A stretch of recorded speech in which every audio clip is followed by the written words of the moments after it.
back at it again. Back at it. UFC Seattle breakdown, predictions, betting guide. I didn't put a betting guide at the end of this, but we're gonna come up with shit last minute. Uh, yeah. Let's talk about it. Know the drill. I don't know. This means they're losing. Hold on, let me just move this real quick. Yeah, that means losing. That means I don't know what the fuck's gonna happen. Let me just move this back now. The GOAT, Beneil Dariush. All right. Bukauskas, the GOAT versus Rafael Cerqueira, the GOAT. Bukauskas is on a 3-1 run in the UFC right now. He's 4-4 in the UFC, but he was dick, and then he needed some confidence boosting in the regional scene, beating up some cans. He beat up some cans. He's got his ego back. He's 3-1 right now in the UFC on his current contract. Rafael Cerqueira has one fight in the UFC. He got knocked out by Ibo Aslan in 50 seconds after being undefeated. Probably one of the most hyped up fights on the whole card because,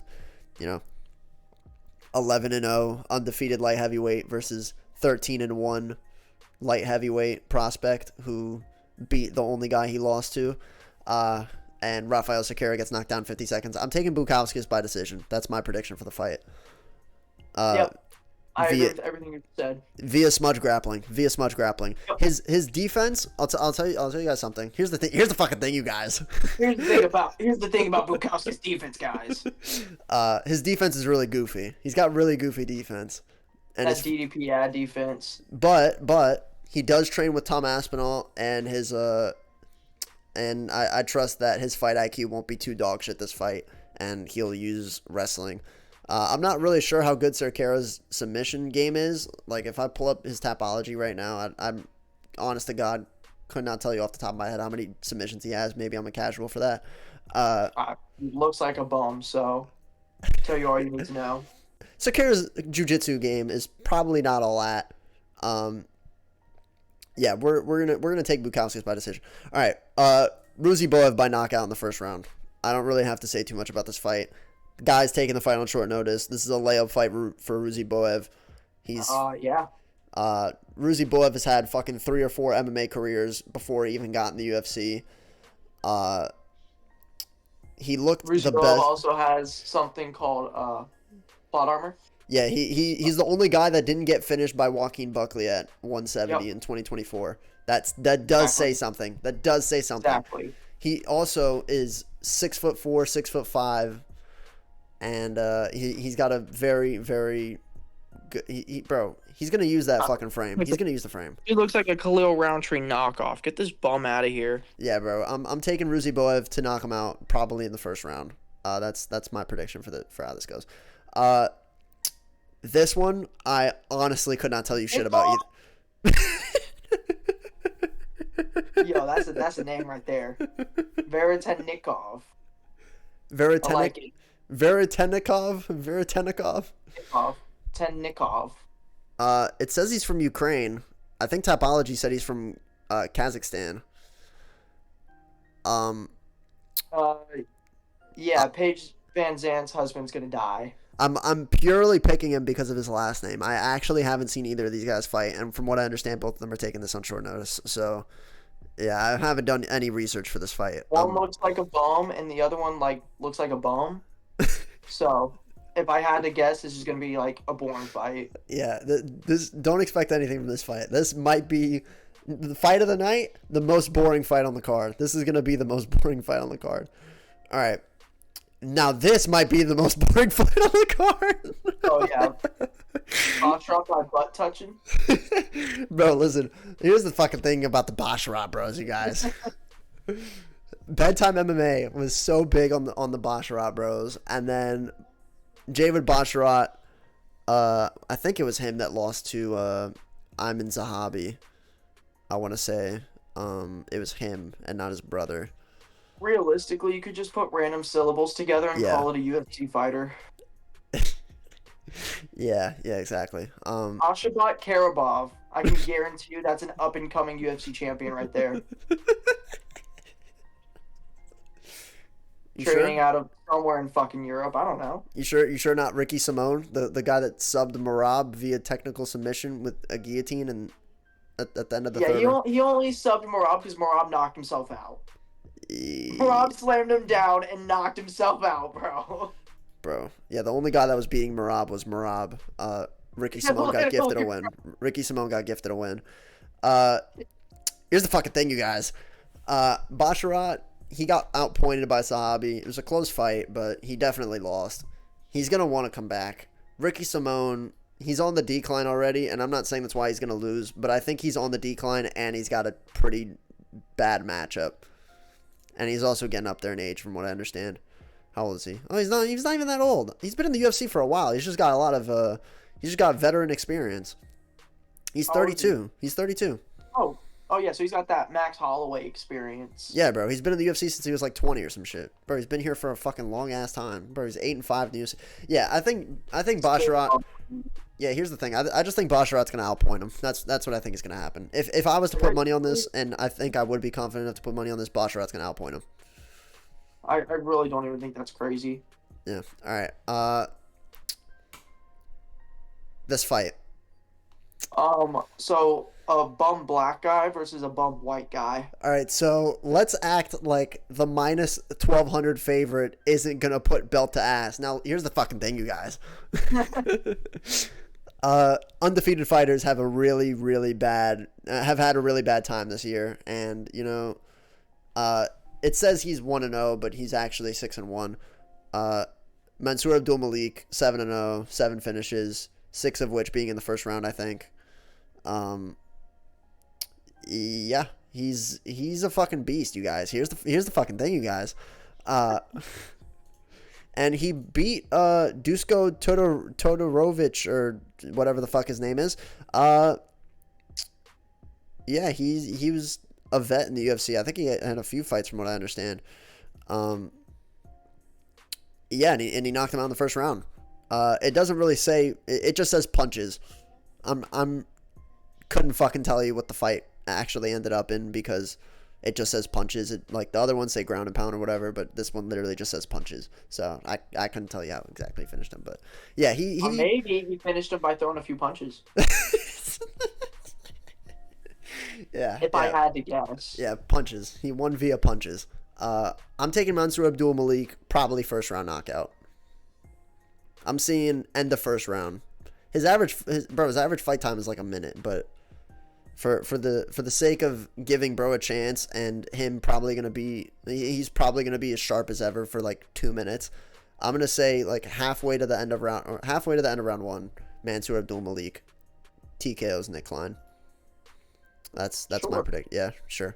When it comes to bums, I genuinely can't give you like my honest opinion because I don't know. Okay, but you see, this guy is not a bum.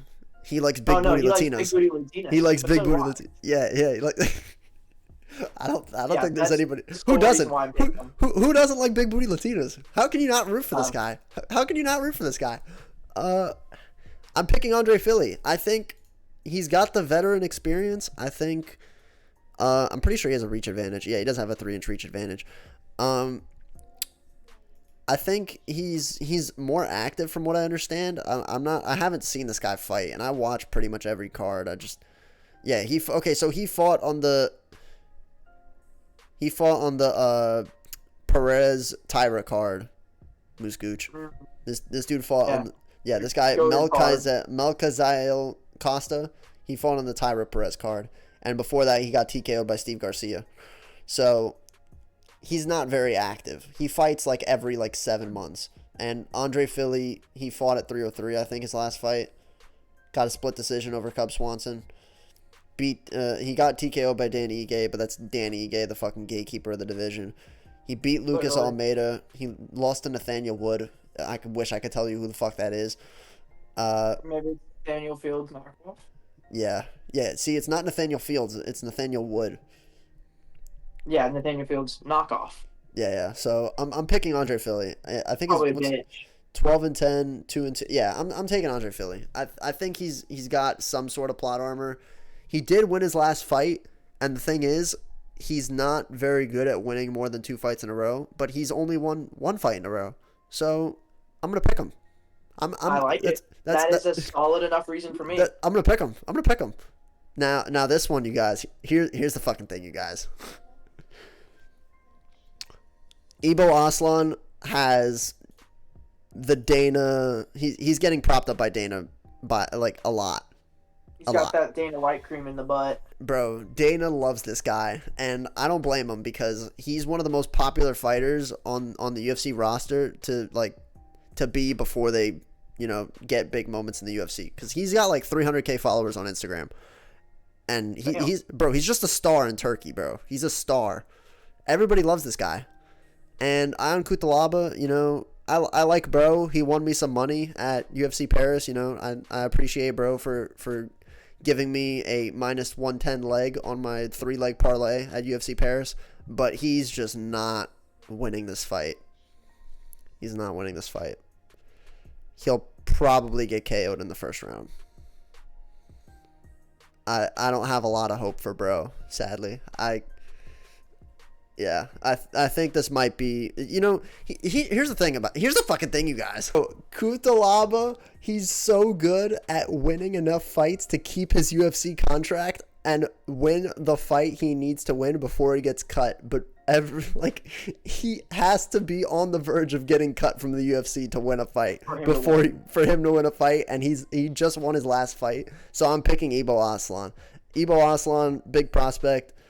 14-1 with 14 knockouts, 12 of which being in the first round. Yeah, I'm taking Ibo Aslan. I think Dana White's just gonna fucking juice this guy, and once he gets a highlight reel finish in the first round, Dana's gonna talk about how he's the next big thing, and he's gonna get a ranked fight. That's what I think is gonna happen. I mean, that's usually how it goes when Dana likes someone. Yeah, he's gonna be on a 3-fight win streak in the UFC at that point. He's gonna have beaten the guy that was the only guy to beat him, beat an undefeated prospect in 50 seconds, and beat one of the gatekeepers of the division. I think he's good for a ranked fight next after this. Yeah? What do we say after Ibo Aslan gets...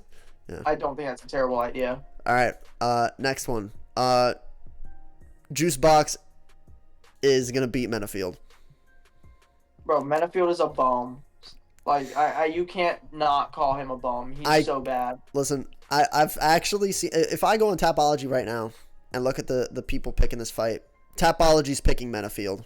And I'm going to tell you guys why exactly Menafield is not going to beat this guy. Alonzo Menafield, right? His fight IQ is out the fucking window.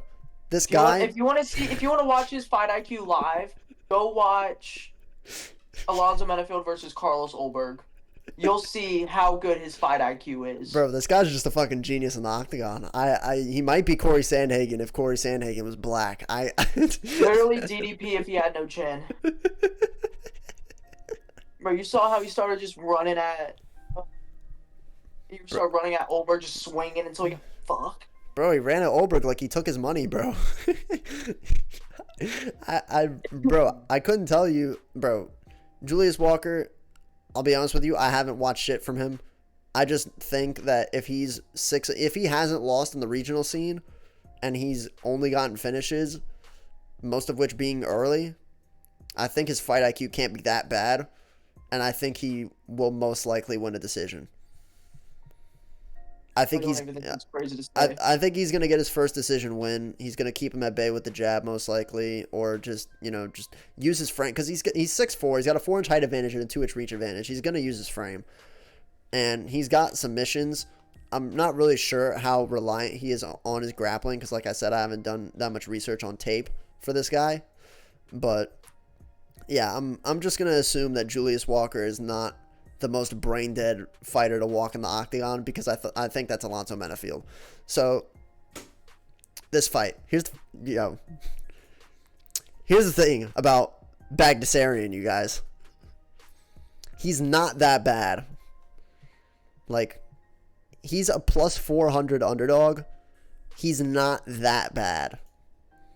He's not that bad. He just doesn't fight. He's just not beating. He's not beating John Silva. He's not beating John Silva. He's not beating John Silva. John Gene nigger, it doesn't matter. He's not losing, especially not to a bum like Melsik Bagdasaryan. Bagdasarian he's bro. His last win was on the Jandiroba card, Oh, No. the Holly, Lemos no, fight. no, no, no, no. It wasn't even that, bro. No, no, no. I just saw July 15th, and I was like, oh, change the robocard. No. Holly Holm versus Myra Bueno Silva. Wow. Yep. Wow. Yep. That was the last time this dude fought. Yep. Yep. Holly Holm was a top contender when this dude fought. Yep. Wow. Give me John Silva via TKO round 2. I don't even. Yeah, just Via spinning back elbow, bro. spin it by anything he wants. Via styling on him and doing literally whatever he wants. All right. Via touching his butt. Yeah. Yeah. we got the classic vet versus prospect matchup here. I'm going with the vet. Rob Font, his favorite thing is destroying prospects. Prospects have, like you said earlier, have not been doing good. Bro, undefeated prospects have all been losing their they haven't done shit. Yeah, I think the safe pick would be Rob Font. Rob Font is actually the underdog, and G Matsumoto, who is supposed to be fighting at 313, is taking this fight on literally like a week's notice. Like, not even. Rob Font is boasting a 3-inch reach advantage and a 2-inch height advantage with a lot more UFC experience, and this is a big step in the competition for G Matsumoto. The last guy he fought was fucking Brad Katona. Do you know who Brad Katona is? I can't say I do. Exactly. Rob Font is what I think how I think this fight's gonna go. Because there's two ways this fight could go. Either G Matsumoto could put a beat down, right, and get a decision, or Rob Font is just gonna put on a fucking masterclass. Because we saw what happened when he fought Kyler Phillips. He put belt to ass after that first round. Dude, he fucking spread his cheeks and like full Keaton style. You know what I'm saying? Yeah, and this is at a catch weight. Gene Matsumoto is going down a weight class. Yeah, I think the safe pick would be Rob Font. And he's the underdog. He's plus 135. Yeah, plus 135. Gene Matsumoto. By the way, the last time Rob Font fought a like decent prospect that had a good record like Gene Matsumoto, it was Adrian Yanez, and he knocked him out in 3 minutes. Adrian Yanez. That's the guy I watched at Tampa, right? Yeah. Yeah, the GOAT. Yeah, Rob Font, he's pretty damn good. He's very reliable. He's durable. I think he could definitely pull this off, especially as the underdog. I just think Gene Matsumoto isn't ready for this competition. And also, like I said earlier, the undefeated fighters thing. You know, maybe I should pick Alonzo Menafield. Maybe you think that's why people are picking Alonzo Menafield is because of the undefeated fighter thing? I mean, that's not crazy to say, but God, he's too brain dead. Bro, he's too brain dead. Fucking retarded. Get the guy out of here. All right. Why he still has a contract is crazy to me. Yeah. After that. Yeah, get this bum out of here. Yeah. I think it. Yeah. I don't even know. Fluffy by butt touching. Fluffy by butt touching. He's gonna touch his butt for 15 minutes. Actually, I can't even say that because Brendan Allen, he doesn't start off like super hot, but he will come out trying to win the first round. And Fluffy Hernandez does not give a shit to lose the first round, but he will most likely just try to weather the storm, lose the first round, and then come back win round 2 and 3. He's got that big body to where he can take the punches. And he didn't get finished by Michel Pereira. So if he can survive Michel Pereira's onslaught, I think he can survive Brendan Allen. Yeah, but he didn't survive Kevin Holland, which is wild. I think he's just he's in his prime now. Yeah, Pete Kevin Holland was different though. Yeah, Pete Kevin Holland was not Michel Pereira. Yeah, we're taking Fluffy Hernandez via butt touching. Via butt touching. You know, him being minus 300 is you know. I don't think the fight is that one-sided, but he should win this fight. All right. Should, but will he? All right. The hardcores are not going to like this prediction, but Song Yadong TKO's Henry Cejudo. The hardcores. Song Yadong masterclass. Bro, the hardcores do not like this take, and honestly, I'll say it. Henry Cejudo, his only key to victory is butt touching. And smudge grappling. Smudge grappling. That's the only way you can win. Touching up on Song Yadong's butt cheeks, groping him and holding on for dear life, racking up control time, getting 10-9 rounds barely via smudge grappling. That is his only key to victory. Bro, the longer this fight stays on the feet, Song Yadong's going to piece him up more and more. Henry Cejudo looked decent in the first round against Merab, but most people look decent against Merab in the first round. People forget, man. People forget, man.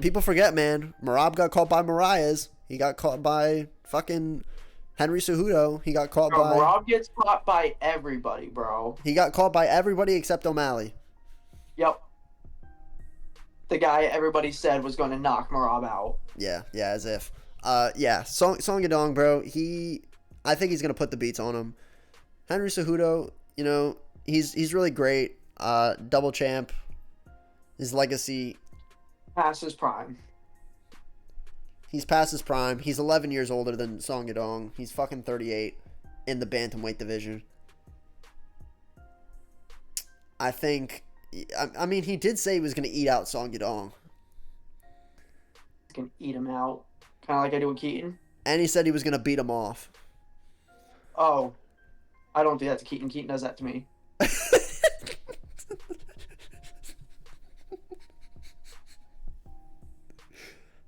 Song Yadong Masterclass. Now, if you want betting guide for this, I'll give a couple fights that I think are good on the input. Hold on, let me do this real quick. All right. So this fight, I don't know if I'd touch this fight betting wise. I think if I was to touch this fight betting wise, I think I'd just say Bukowski's money line, because I wouldn't be 100% confident in a decision, but my prediction is decision. He could KO him. Like, bro, fucking Sakura got finished in 50 seconds by Ibo Aslan. Ibo Aslan's got power, but if he's chinny, bro, he's chinny. There's no way around it. So I'd take Bukowski's money line. I think it's going to go to the decision. This one right here, Ruziboev is a lock. He's a lock. Ruziboev by knockout. Every card has a few locks, and I'd like to think Ruziboev is one of them. Bro, Ruziboev is a lock of all locks. If you're doing long shot parlay, take his knockout line at plus 150 or whatever it is right now, something like that. Yeah. If you're a degenerate, take him in round one. You're degenerate. This one, I would take this fight going over 2.5 rounds. Whatever the line is. I think like minus 300, something like that. I could probably pull it up on my phone right now, actually. I'm going to talk about the other fight. This fight, Mansour Abdul Malik by knockout at minus 180. I feel like that's pretty safe. Oh yeah, so Ricky Simone and Basharat going 2.5 rounds, minus 400. I'd take that if you're gonna make a parlay for this. This fight, Andre Philly money line. Andre Philly money line. I'm that confident in Andre Philly's experience and his craftiness. He looked good against Cub Swanson, and Cub Swanson just put the beats on Billy Quarantillo at fucking 40 or 42 years old, bro. We saw it happen. Bro, Andre Philly beat that guy. I'm taking Andre Philly, bro. Who the fuck is Melchizel Costa beat that was anywhere remotely close to Cub Swanson at 42 years old, knocking out fucking Billy Quarantillo, bro? Who was he beat, bro? I'm taking Andre Philly, bro, at plus 100.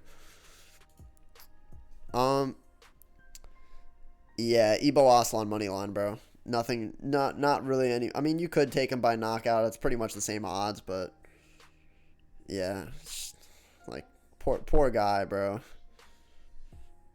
Poor guy, Kutalaba. Ibo Aslan round 1 is plus 250. If you're a degenerate, Ibo Aslan round 1, Abdul Malik round 1, Ruziboev round 1. That's a 3-leg parlay for round 1. That is all but guaranteed to hit. This one, I'd stay away from this one. Fuck this fight. I mean, Julius Walker, I think, is like plus 200 against Alonzo Menafield, probably because he's taking the fight on short notice. But yeah, I wouldn't touch this fight. I would say bet on Jean Silva knockout, but there's a chance he doesn't knock him out. There is a chance. Well, there's always a chance. There's a chance. I'd say he would knock him out, but there is a chance. I'd say John Silva on the money line at minus 550 is the safest bet you can take for this fight. This fight, you can say over 2.5 rounds. just because I don't really see Rob Font finishing Gene Matsumoto as much as I do want to say Rob Font's going to win. And Gene Matsumoto's definitely not finishing Rob Font. No fucking way. Oh, He didn't God, even no. he didn't even finish Brad Katona, bro. Ain't no fucking way he finishes Rob Font. And this fight, you could take Fluffy on the money line, minus 300. Why not? Why not? It's an extra leg. That should be a lock. I like it. Yeah, and this fight, I would stay away from this one, honestly. For any, you could bet Song Yadong at minus 200. There is a chance Henry Cejudo smudge grapples to a decision. You know, there's a chance. So, There's always a chance, but so I wouldn't bet on this one. This is one I'd stay away from. So the parlay that we've come up with, we're gonna say Ruzi Boev on the money line minus 300. So my 6-leg parlay for this that I think I'm gonna lock in is gonna be Fluffy money line, Jean Silva money line, Ibo Aslan money line, Andre Philly, Abdul Malik by KO minus 195, and Ruzi Boev money line. 6-leg cashes out plus 8,470. So $100 cashes out almost a band. That's my betting guide. If you're a degenerate, like I said, take Abdul Malik in round 1, Ruzi Boev round 1, Aslan round 1. The odds on that are probably fucking juicy. You know what else is juicy? Keen's butt. Definitely got to keep that in the video too. It's so juicy. It's so fucking juicy. Yeah. The odds on that 3-leg parlay is plus 1,800. So I might sprinkle some money on that because degenerate gambling. Yeah, and that's I think that's a wrap. Any thoughts? 311. That was a fluke. Okay, all the undefeated prospects lost. All right, that's why we're not picking all the undefeated prospects because they're undefeated and I have plot armor. All right. So I don't want to hear shit because I had a couple people that watched the other video be like, bro, the undefeated fighters lost. Yeah, they fucking lost. It's an MMA fight. Can you believe that people that have never lost can lose? Oh my fucking god. Who would have fucking guessed? God Yeah, fucking. believe it or not, bro. This is not boxing. This is not boxing. Listen. This is not boxing. At some point, 90% of UFC fighters lose their O. Bro, God, people are so. There's a few good ones. You know, there's a few Khabibs, there's a few John Jones, but it is rare anybody ever keeps their O. All right, we're done with this shit. We're done with this shit.